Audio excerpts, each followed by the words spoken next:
का स्वाध्याय शुरू करते हैं। उपासना समर्पण योग ऑडियो 13 आत्मा परमात्मा का मिलन संयोग। स्वाध्याय शुरू करने से पहले हम गुरु तत्व और दिव्य शक्तियों का आवाहन कर लेते हैं ताकि हम इस स्वाध्याय को समझ पाए और अपने जीवन में उतार कर अपने जीवन का उद्धार कर पाए।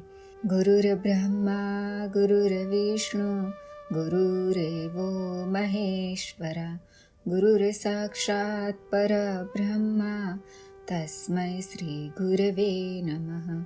अखण्डमण्डलाकारं व्याप्तं येन चराचरं तत्पदं दर्शितं येन तस्मै श्री गुरवे नमः। ॐ भूर्भुवः स्वः तत्सवितुर्वरेण्यं भर्गो देवस्य धीमहि धियो यो नः प्रचोदयात्। आइए स्वाध्याय शुरू करते हैं। लास्ट ऑडियो में हमने समझा था, गुरुदेव बता रहे थे कि भगवान ने ये जो पूरा संसार और ब्रह्मांड बनाया उसका सिर्फ एक ही प्रयोजन था कि वो अपने अकेलेपन को दूर कर पाए।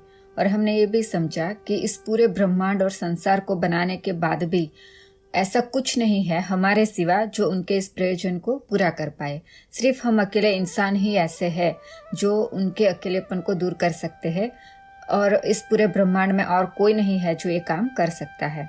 और हमने ये भी समझा कि इसके लिए प्रभु ने हमें जो शरीर दिया उसके अंदर बहुत सारी शक्तियाँ, अपनी जितनी भी शक्ति है उन्होंने सारी हमको दे दी, हमारे शरीर के अंदर उसको रख दी। बस हमें उसको जगाना है और उनके प्रयोजन को पूरा करना है, शक्तियों को जगाकर उन जैसा बनकर उनसे मिल जाना है। अब आगे देखते हैं गुरुदेव ने क्या लिखा है।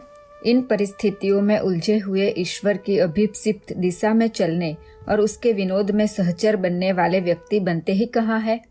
हाँ, गुरुदेव कहते हैं कि अभी की जो परिस्थितियां है जो हम देख रहे हैं, कहाँ है कोई कि अपनी शक्तियां जगाने के बारे में सोचता है या परमात्मा से एक होने के बारे में सोचते हैं। हम अभी देखें तो कितनी संसार में कितने सारी आत्माएं हैं। हम 700 करोड़ से ज्यादा व्यक्ति है हम आत्मा, लेकिन उसमें से शायद ही 7 लोग ऐसे होंगे जो सोचते होंगे कि जिस प्रयोजन से हमें ये जीवन मिला है, ये शरीर मिला है, उसको हम पूरा करें, है ना। आगे देखते हैं। अंधी भेड़ों की तरह हम सब तो शैतान के बाड़े में जा धसे। ईश्वर का विनोद प्रयोजन पूरा कहाँ हुआ, उसे साथी सहचर कहाँ मिले। सृष्टि बनी तो सही, जड़ चेतन भी उपजे, पर भगवान का खेल जिसमें विनोद और उल्लास का निर्जर निरंतर झरना चाहिए था, अवरुद्ध और शुष्क ही रह गया। शैतान ने भगवान का खेल ही बिगाड़ दिया। यह भी एक खेल है, पर वैसा नहीं जैसा कि चाहा गया था। इस व्यवधान को हटा सकने में समर्थ जो आत्माएं परमात्मा की विनोद मंडली में सम्मिलित हो जाती है, वे उसकी प्रसन्नता का कारण भी बनती है। अपने को जो परमेश्वर के समीप ले पहुंचते हैं, इस विश्व को अधिक सुंदर बनाने के भगवत प्रयोजन में साथी बनते हैं। निस्संदेह वे परमात्मा की प्रसन्नता बढ़ाते हैं और उसके इस संसार की गरिमा को प्रखर बनाते हैं। ऐसी आत्माओं का मिलना परमात्मा को भी प्रिय एवं संतोषजनक ही लगता है। सही है, हम देख रहे हैं ना, आज गुरुदेव ने जो लिखा वही हमें आज दिखाई देता है। अपने आसपास, अपने अंदर, सब जगह वही है कि भगवान ने जो एक संसार बनाया था, हमें जो बनाया था, वो एक ही प्रयोजन था कि हम सब उनके जैसे बने, उनके अकेलेपन को दूर करें, उनके साथी सहचर बने।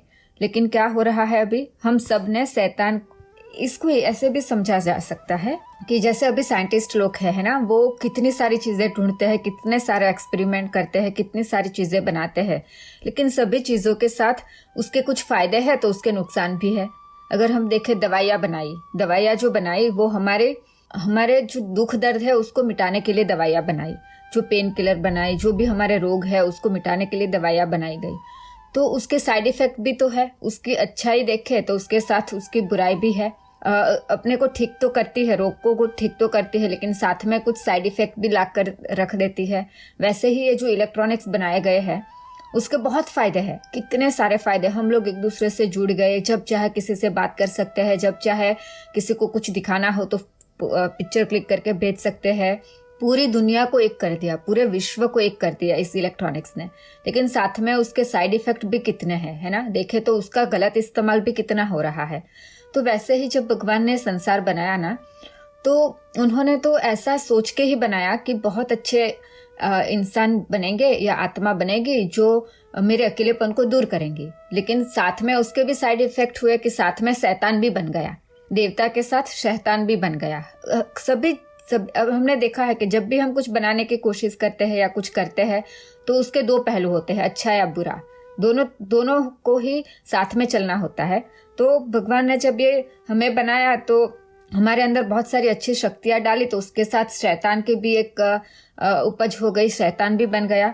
तो आज अगर हम देखें अपने जीवन को और सभी आत्माओं को, तो हम सब ईश्वर को पाने की बजाय शैतान की भीड़ में, शैतान की जो बाढ़ है ना, उसमें घसे जा रहे हैं। गुरुदेव यहाँ ये भी कहते हैं कि जो समर्थ आत्मा है ना, जो शक्तिशाली है, जो साहस से भरी है, वही आत्मा शैतान के इस चुंगल से निकलकर परमात्मा की ओर आगे बढ़ सकती है। और वो अपना इस साहस के साथ वो प्रभु की जो ये सुंदर प्रभु ने जो सुंदर विश्व बनाया है ना, उसमें उसके प्रयोजन में वो साथी बन सकती है। और वो साथ ही साथ अपने को तो इस चुंगल से छुड़ाती है, साथ ही साथ परमार्थ के कार्य करने हेतु और आत्मा को भी इस चुंगल से छुड़ाकर परमार्थ की ओर ले जाने में सक्षम बन सकती है। तो गुरुदेव यही कहते हैं कि हमें भी वो समर्थ आत्मा बनने की कोशिश करनी चाहिए कि हम खुद को भी इस शैतान के चुंगल से निकाल ले और परमात्मा की ओर आगे बढ़े, और हमारे साथ साथ हमारे जो साथी है, हमारे जो परिवार है, हमारे आसपास जितनी भी आत्मा है, उनको भी इस चुंगल से निकाल के परमात्मा की ओर आगे बढ़ाने में सहायता करनी चाहिए। आगे पढ़ते हैं, गुरुदेव क्या लिखते हैं। भक्त भगवान को तलाशता है और भगवान भक्त को ढूंढते हैं। कैसी आंख मिचोली है कि कोई किसी को मिल नहीं पाता। तथा कथित भक्तों की कमी नहीं है, वे तलाशते भी है पर मिल नहीं पाते, इसीलिए कि उन्होंने न तो भगवान का स्वरूप मालूम है, न प्रयोजन, न मिलने का मार्ग। खुशामद और रिश्वत मनुष्यों की आकर्षित करने वाला फूहड़ तरीका है, लोगों के अभ्यास में रहता है, सो वे उसे भी भगवान पर प्रयुक्त करते हैं। लंबी चौड़ी शब्दावली का उच्चारण करके भगवान को इस प्रकार बहकाने का प्रयत्न करते हैं मानो वह उच्चारण को ही अर्थार्थ समझता हो, और मानो अंतरंग की स्थिति का उसे पता ही नहीं। स्तोत्र पाठ और कीर्तनों की आवाज हमें सुनाई पड़ती है। यदि उसके मूल में मिलन की भावना भी सन्निहित रही होती तो कितना अच्छा होता, पर मिलन का तो अर्थ ही नहीं समझा जा सकता। मिलन का अर्थ होता है समर्पण, समर्पण का अर्थ है विलीन होना। कितनी बड़ी बात गुरुदेव लिखते हैं।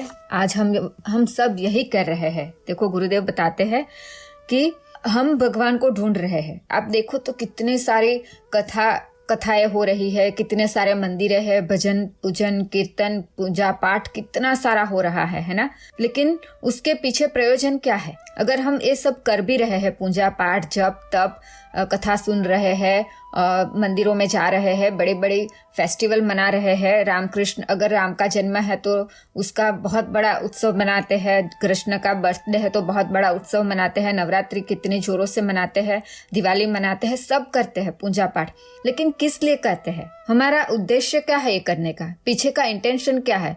अगर हम खुद को तलाशते हैं, अगर आसपास भी लोगों को देखते हैं ना, तो एक भी इंसान इसलिए पूजा पाठ नहीं करता कि उसके पीछे भावना हो कि मुझे उनसे मिलना है, परमात्मा को मिलने के लिए मैं कर रहा हूँ, ऐसा नहीं है।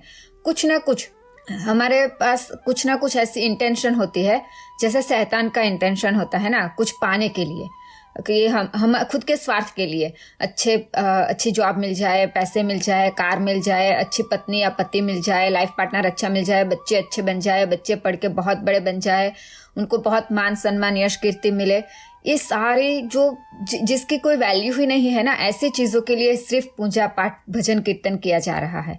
कोई भी एक भी इतने सारे लोगों में से शायद एक या दो व्यक्ति ही ऐसा होगा जो भगवान को पाने के लिए, उसके साथ एक होने के लिए पूजा पाठ या भजन कीर्तन करता होगा। कितने सारे स्तोत्र बोलते हैं, बड़ी बड़े वेदों को शास्त्रों को याद कर लिया, बड़े बड़े मंत्र बोलते हैं, बड़े बड़े उच्चारण करते हैं, लेकिन क्यों करते हैं वो ही नहीं पता, किसके लिए करते हैं, ऐसा क्यों कर रहे हैं।